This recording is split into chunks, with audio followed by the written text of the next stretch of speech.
మధ్యప్రదేశ్లో uniform civil code బిల్లులో గిరిజనులకు ఎగ్జామ్షన్ ఇచ్చారు.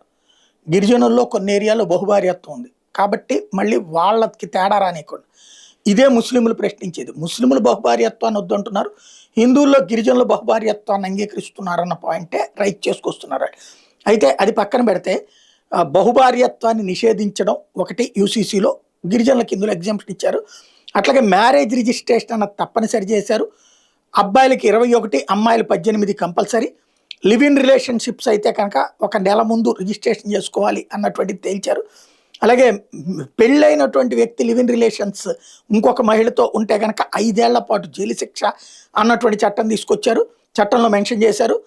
అలాగే కూతుళ్ళకి కొడుకులకి సమాన ఆస్తి హక్కు కూడా ఇందులో మెన్షన్ చేసుకొచ్చారు. ఎస్టీలకి ఏదైతే ట్రైబల్స్కి పీవీటీజీ గ్రూపులకి ట్రైబల్ గ్రూపులకి ఎస్టీలకి ఈ చట్టం వర్తించదని చెప్పుకొచ్చారు. అలాగే marriage, inheritance, live in relationship, religious freedom ఇది మాత్రం అందరికీ సమానమైన అన్నటువంటి విషయాన్ని ప్రకటించారు.